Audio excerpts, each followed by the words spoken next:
What is the ultimate camping vehicle? And if you're watching this, you're interested in this topic, or maybe you really want our opinion and want to know what we think.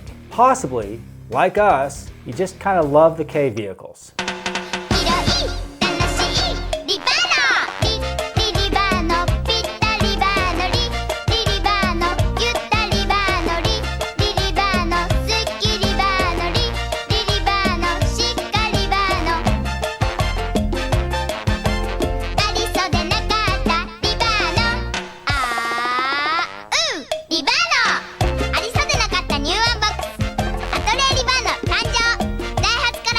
Maybe you're a troll and your crutch is that you need to justify what you purchased, and that we are just stupid doo-doo heads, or perhaps you're looking for some inspiration for your own build.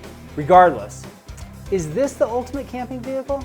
Well, for us right now, well, maybe. At least it will be eventually once we get it all fixed up the way we want to.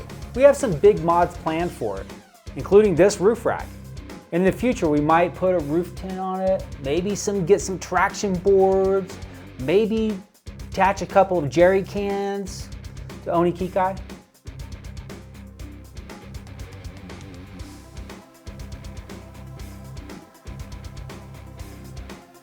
Honestly, we have no idea what the ultimate off-road camping vehicle is. Now, we do know what the ultimate off-road vehicle is.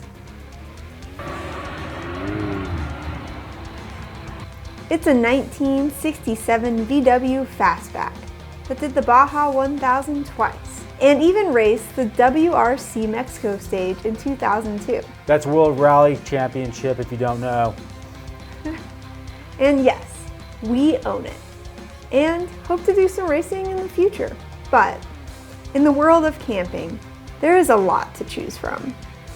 From sexy apocalyptic bug-out go vehicles, or maybe you want a camping/RV experience to take you and your awesome little family into nature. Or perhaps you want a vehicle that will allow you just to escape your terrible reality.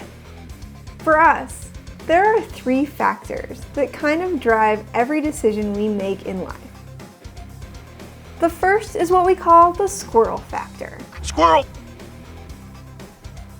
We hate the ordinary, we despise cookie cutter, and we detest the mundane. We look at things like a kid approaching something new, with excitement and joy. And does it bring a smile to our faces because it is different? Overland Jeeps, Tacomas, and even Sprinter vans are way cool. But when you see 1,000 of them rolling down the street with their giant 35-plus-inch tires, are they really that cool, or are they just a little common? A little off topic, but we do believe there is a direct correlation between global warming and pirates. That is true, but no, Kurt, you have been talking about there being a direct correlation with the size of your tires and being able to stay within the lines. Parking, driving, coloring. If you are in this category, we have included a downloadable PDF of a turtle sitting on a skull that you can color, practicing to stay in the lines. You are all welcome. Let's move on to number 2, the money. Money doesn't buy you happiness. Well, that is not even remotely true. Here's Tweak to explain it all. Okay, idiot. Once you hit a threshold, there is a diminishing returns on how much money you can make and how happy you are.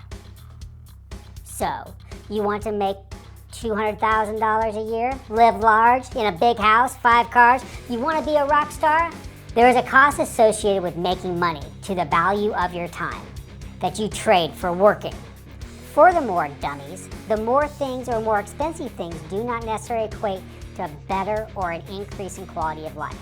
In some ways they might, but for the price, is it worth that added cost? Along with the money, you need an exit strategy for the things you purchase. Think of how you can recoup some of the funds if you pivot and decide to go in another direction. If you are curious about comparing items for your vehicle and is the added cost really worth it, go watch Donut on YouTube. They do a great job of looking at expensive versus cheap. Last is functionality. Duh, it has to be functional. We believe that art is best observed when it has a level of functionality ingrained in it. Yep, don't really know what else to say about this.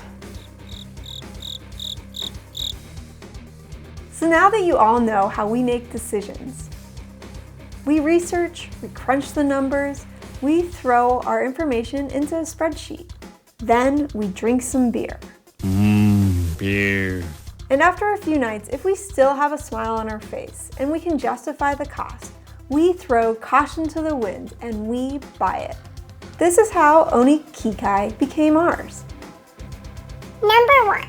Is it strange enough to give us the squirrel factor? Number 2. Can we afford it? And what if we hate it? Can we get some of our money back? Oh yeah! Number 3. Is it functional? Yes, it is. With high and low four-wheel drive, more interior space than most SUVs, and being small, we can actually park it in a single parking spot.